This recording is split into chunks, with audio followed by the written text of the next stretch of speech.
This is a follow-up video to the Hebrew Bible, the firmament, meaning the sky. They believe that we live like in a snow globe, like this is an enclosed, encapsulated glass atmosphere. Like in other words, it's a glass bubble separating us from the water above, and this is what keeps us dry. Like the earth is flat, and there's a glass bubble over us, like a snow globe. So my question to the people who believe that this is a flat Earth with a glass bubble, how is it? They feel that when rockets are sent up, the rockets have to curve. They can't go straight up, or else they'll crack the glass and we'll be flooded with water.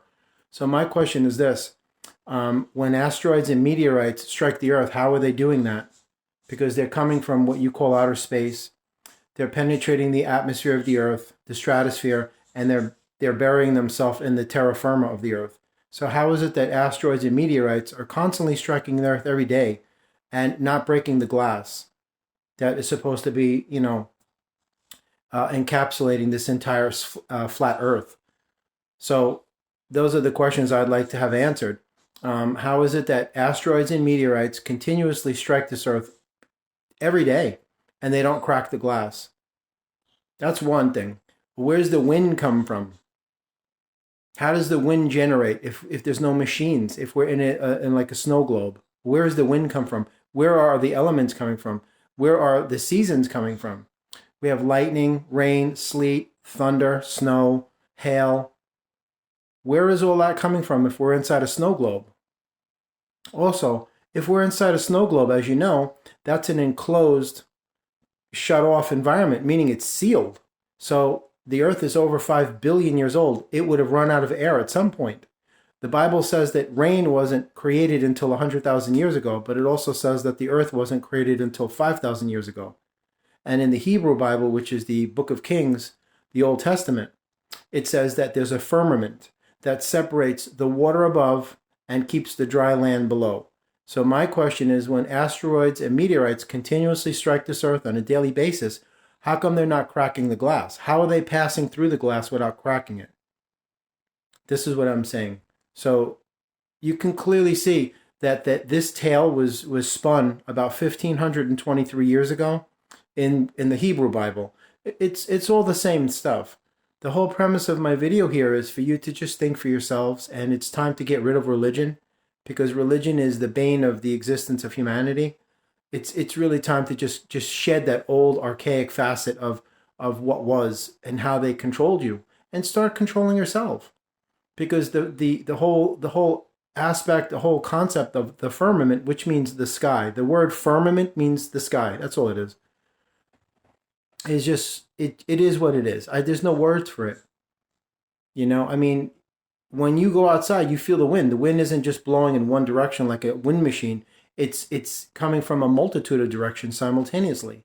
Because just like water in the ocean, the currents, the riptides, the streams are moving in different directions all at once. That's why you get that swirling and churning, and you get vortices and all of these things.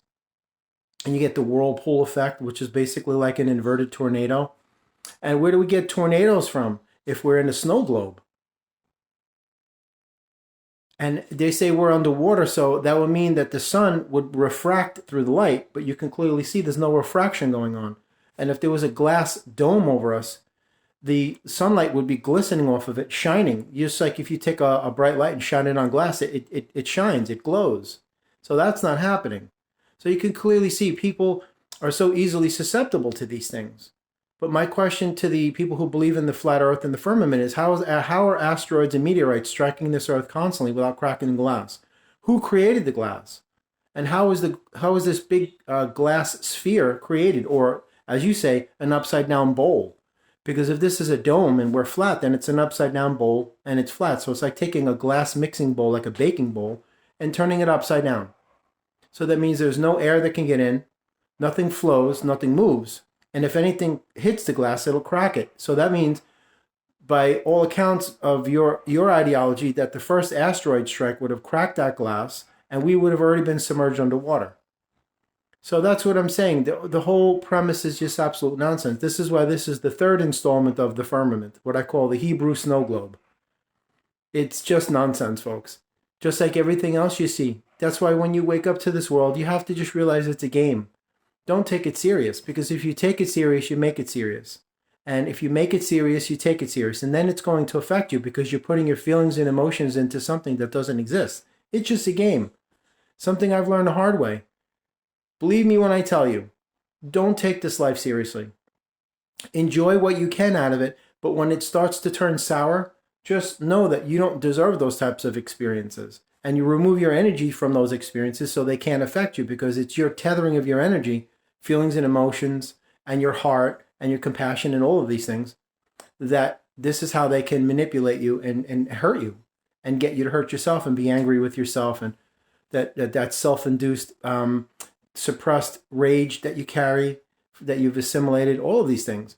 So you can clearly see, you could just explain away this nonsense. They're just fictitious biblical tales that were made up by a bunch of people just to control others.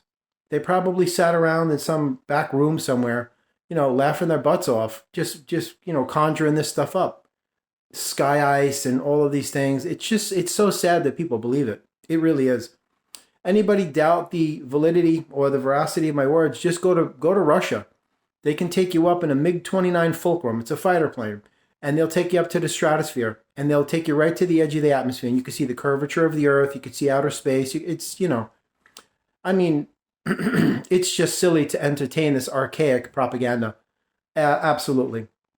So anybody who's a firmament believer, it's Hebrew. I think it's Strong's. I think it's H725 something. I did a video on it yesterday.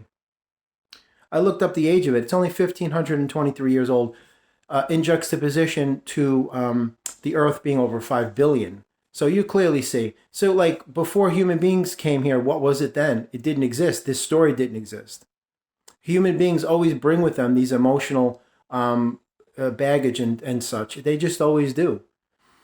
They just always carry with them these things, and you can take the simplicity of nature and turn it into the most convoluted madness in 5 minutes as long as there are human beings around. That's just what they do. So before the 1,523-year-old firmament story, what was it then? It didn't exist. The firmament story didn't exist. Look in the ancient text. It didn't exist. It's just all made up stuff. Everything to do with religion is all made up, just like everything happening today. That's why I urge you, I encourage you, I implore you to think for yourselves.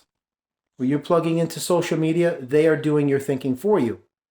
When you're plugging into any type of a news outlet on television, you're just buying into this scripted fiction that they were paid to say, regurgitating. So that's exactly what's going on. It just feeds into the illusion of this place. And this is what you give it validity, and it becomes a reality. And they feed off that energy. They harness it, and they get you to manifest their agenda and everything else that goes with it. But this is going to be the last video with all this stuff. After this, I'm going to switch to just motivational shorts, and that's what my channel is going to be about. But anyway, the firmament. It's just another ancient biblical, religious joke. It's a snow globe. That's what they're saying. But again, if you lived in a snow globe, you would run out of air. Let's say there was no water in the snow globe, but it was sealed. You would run out of air because there's no way to recirculate it. There's no cross ventilation coming through. Like when you have windows in your house that are closed, that air is dead, but the capacity of the space that you're occupying is large enough that you can keep rebreathing it in again because it's porous. When you open the windows, that's cross ventilation.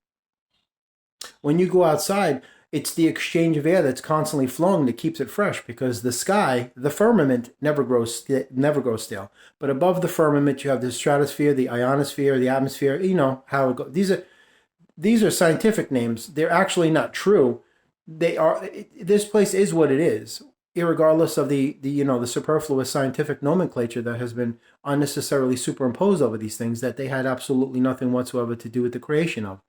That's why I don't support science or physics or math or anything like that. I never have, I never will. I think it's cool, the things that they can do, but it doesn't have anything to do with what you erroneously refer to as a universe. It never did, it never will, because it wasn't around long enough to be of any significant value, to be of any type of element that was a contributing factor in the creation of these things, because it didn't exist. I mean, I hope that makes sense. But the firmament, just another biblical joke. Don't even pay attention to it. You can easily dispel these things. I mean, you go look online. How many asteroids and meteorites strike the Earth daily? And you have some pretty large ones. Look up, I think it was 1918, the Tunguska blast. I believe it was in Russia, 1918, I believe it was. It was a meteorite the size of, I don't know, it was very large. As a matter of fact, when it hit that forest, it created almost like an atomic implosion. It laid waste to hundreds of miles of things. So there goes the firmament theory right out the window, the Tunguska blast. Because if this was a glass sphere, like a bubble, and that meteorite would have hit it, we would have all drowned billions of years ago. So it's just more of the same nonsense. It's just, there's no difference between the Bible and Facebook. It's all propaganda, you know? So folks, do yourselves a favor. Please start thinking for yourselves. Don't listen to anything they say. You don't even have to question anything. They don't even give it any, don't even warrant your time. Don't allow it to garner your attention or warrant any of your time or your energies, because it isn't worth it. It's just more of the same made up stuff. Like right now we're in an election year and we already know what's going to happen. And it's all the same, pre-orchestrated nonsense. This is how they keep things in a constant state of fear and paranoia. So it always lowers your vibration. Practice today just disconnecting from this place and reconnecting to you and your higher self. Create your sacred space, your imagination, and just make that a world, a universe, a reality that is everything that goes right in your life, and live in there, thrive in there, and forget about this place. If you want to talk about bubbles, create your own little holographic bubble and live in there, separate from the atmosphere around you. Because, it's run by a lot of people that are not even human, and they don't have any good intentions for people. So anyway, have a blessed day, enjoy your Sunday, and be well.